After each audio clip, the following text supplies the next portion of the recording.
terve mõistus võiks ikkagi paljudes kohtades tagasi tulla, et see selline üleregulatsiooni asemel tuleb nagu lihtsalt hea peremehelik terve mõistus. Seda tahaks küll saada.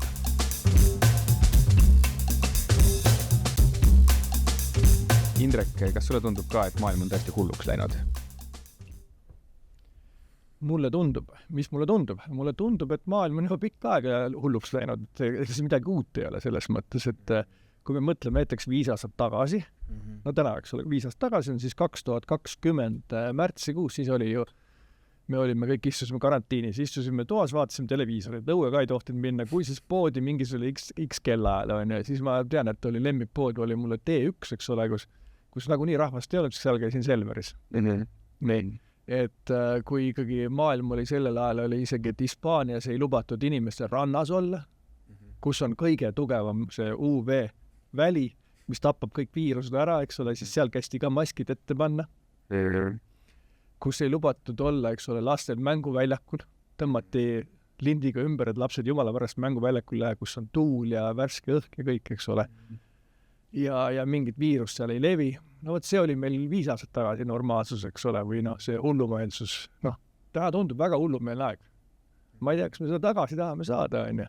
No siis hullumeelsed aegusi on kogu aeg olnud, eks ole, kui me võtame jällegi, kust nurgast me seda hullumeelsust vaatame, on ju, kui me vaatame seda, ma olen vaadanud näiteks seda rohepöörde poole pealt, eks ole, et siin on hullumeelsus on juba see minu jaoks vähemalt, et kui lehma ei tohi põhimõtteliselt endale võtta. Et sellepärast, et seal, ma ei tea, mis dokumente esitama või saama, siis sa saad, kuna sa lehm metaani eristab seal ja mis iganes see on.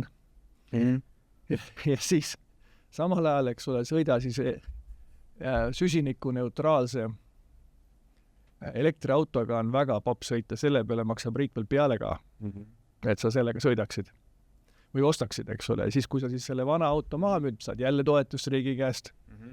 Et kas see nüüd on nagu, kas see ei ole hullumeelsus? Et riik siis kõige kallimate autode ostjatele maksab toetust. Ja. No samas need 2 asja, mis sa välja tood, nende mõlema kohta saaks ju hakata esitama kohe vastuargumente, eks ole. 2020 me tegelikult ju ei teadnud, kui ohtlik see on. No, mõtlen, 2021 me olime juba targemad, aga alguses ilmselt oligi ju selline nagu globaalne paanika, kõik jooksid nagu, eks ole, kaasa sellega ja tegelikult ta ju tappis inimesi, eks ole. No tappis, aga veel kord, et ta oli ikkagi ka see, et seal nagu mindi jällegi sellisele common sense'i vastu. No ma ei ütle seda, et karantiinid kõik on nagu valed, aga kohati mindi ikka väga selgelt üle võlli sellega, et kus kohas selle, nagu praegult, eks ole, räägitakse see common sense, ehk siis talupoja mõistus eesti keeles, ütleme. Et veel kord, mere ääres, ise mäletan, Reidi tee ääres, laste mänguväljakutel olid need linnid ümber keeratud. Okay. Nii, et seal nagu mitte mingisugust viirust seal levida ei saa. No võib-olla siis arvati toona ju, et kui sa hoiad kinni mingist reelingust või asjast, siis sealt nakkub. No jah.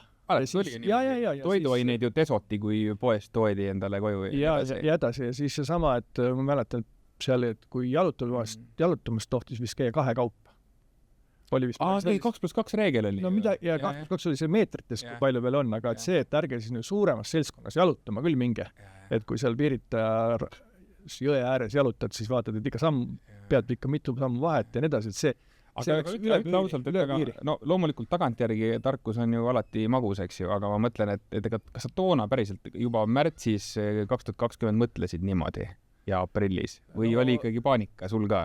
Ei, mis paanika oli loomulikult, et inimene läheb selle kõigega kaasa, eks ole, kui sa nagu kusagil väljas, et sa käi õhtul, teed televiisori lahti või raadio või interneti ja siis tuleb seal, loetakse ainult laipasid, eks ole, ja kus kohas siis täna mitu viirust seal kusagil haiged olid, eks ole, ja nii edasi.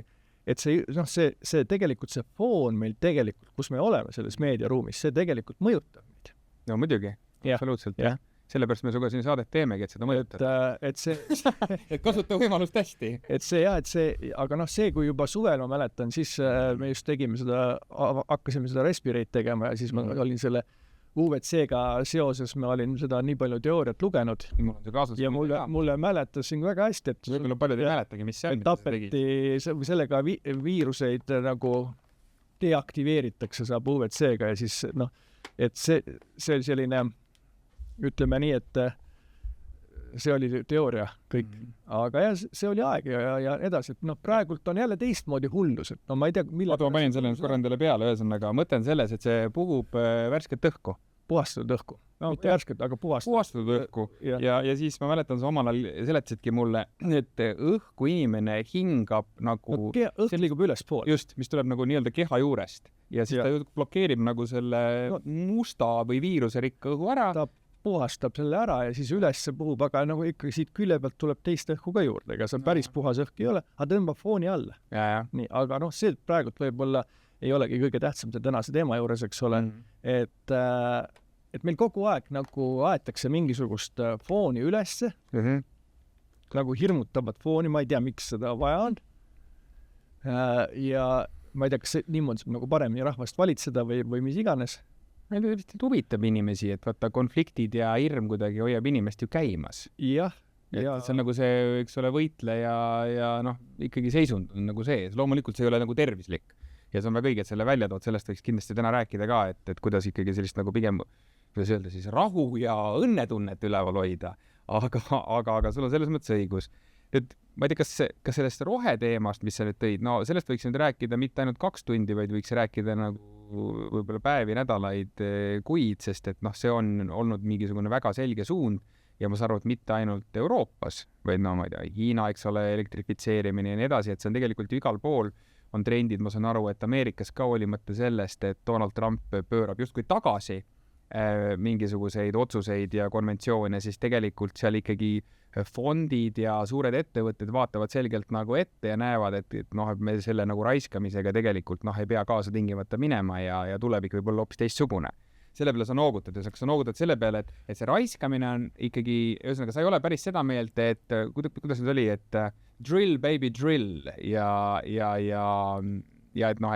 suva sellest loodusest, et inimene on kõige kroon ja teeme, mis tahame. Ei, ma kindlasti see ei ole.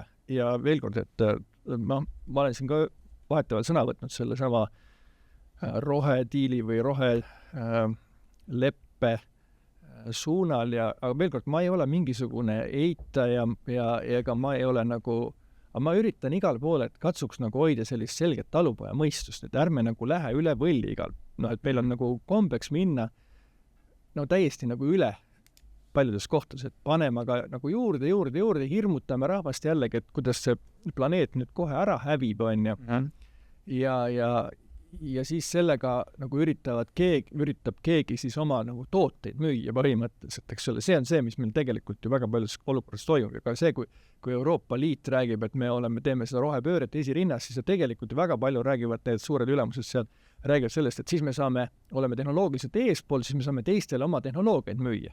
Et eesmärk ei ole mitte loodust säästa niivõrd palju, aga teistele oma seda tooteid müüa, aga praegu ongi natuke see, et need teised tule kaasa selle võidujooksuga. Ja veel kord, mina ei ole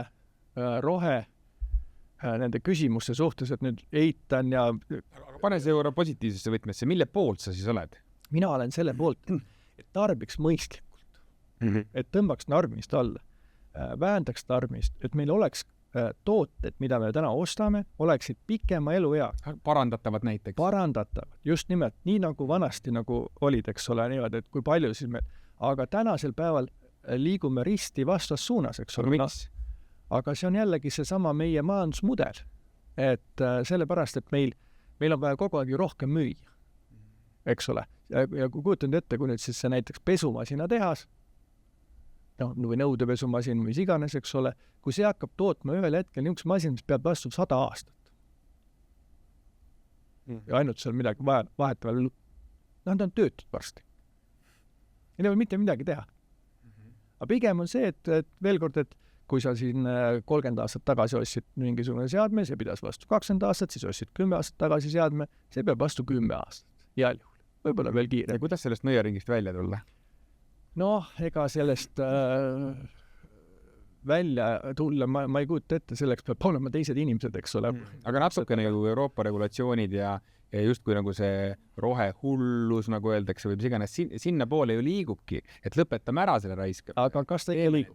No, ütleme niimoodi, iga liikumisega kaasneb ilmselt, põhimõtteliselt nagu Trumpi valitsemisega ju ka. kindlasti on ta teinud ka võib-olla mõned nagu õiged otsused, aga seal kaasneb võib-olla jama sellega ja segadust. Rohepöördega on ilmselt see ju sama. Küllap seal sees on ka mingisugused õiged asjad, aga võib-olla seal on ju ja kaasneb lihtsalt suurte muutustega ikka. Et võib-olla siis nagu peab lihtsalt revideerima, aru saama, mis on siis mõistlik ja ebamõistlik või? Jaa, aga see ongi, et kui sa tahad nagu sa ei saa majanduskasvu või siis majandusheaolu, nagu veel praegu on, ja samal ajal meil nagu see toodete eluiga läheb kogu aeg, nagu sulle läheks pikemaks. On see siis riided? See on ju kõik, pikk kahel on kõik, sulle niimoodi, et kui sa nagu ostad sealt sellist moodi, mis on siis läheb paar korda võib-olla pesus käib läbi ja kogu lugu on ju, siis sa ju tegelikult toidad sellega nii pikk kahelad, pluss veel siis siin, eks ole, kaubandus, käibemaks tuleb sellest edasi. Aga ostad ühe pintsaku, käid sellega 10 aastat, eks ole, sa oled täitsa mõttetu mees põhimõtteliselt. Et sul ei ole vaja midagi teha, eks ole, sa nagu käibemaksu sa ei maksa, okei, siis tekib küsimus, et seal sul jääb raha nagu üle, eks ole, et sa kulutad selle mujal ja siis saab jälle riik selle käibemaksu kätte. Aga kui sa teed lihtsalt vähem tööd ka, sellepärast, et mul ei ole nagu iga aasta uut või 5 uut pintsakut vaja, et kui peaks vastu kauem, siis mul on täitsa hea, eks ole. Ja siin aga see ongi, see sama ikkagi meie raamteema, et mis meist saab. Praegu me oleme jõudnud nagu selle teemani ja päris nagu hüppame siia tugevalt sisse, et see planeedi kurnamine ja üldse selline nagu majandusmudel tegelikult ikkagi on sellest väga. See on nüüd mõnes mõttes tõesti nagu väga suur amps meil siis. Seda me läbi ei ammusta. On ju? Ei. Aga kas oleks kuskil keegi, kes võiks selle läbi ammustada? Ma arvan, ikkagi ainult mis aitab, on selline teadlik rääkimine ja selline kaine, rahulik rääkimine, aga seda on väga raske pidada, sellepärast, et kõrvalt see kogu see foon, kus me oleme, eks ole, seal tuleb see foon kogu aeg selline peale, et osta rohkem, osta uus pintsak, osta uus särk, osta uued kingad, osta see uus reis sinna, see on sul kogu aeg see foon, kus sa oled. Nii.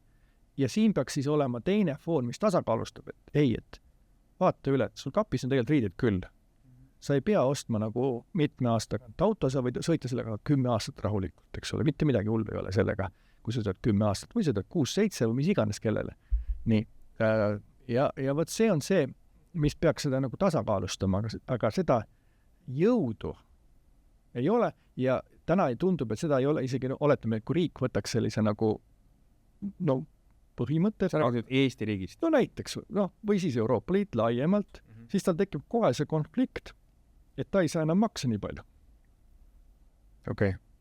Et ta on tegelikult ikka kinni saba lahti. Jah, et siis ta ei saa ju, kui me ei osta neid nii palju asju ja hakkame vähem tööd tegema näiteks selle nimel, siis ei saa nii palju...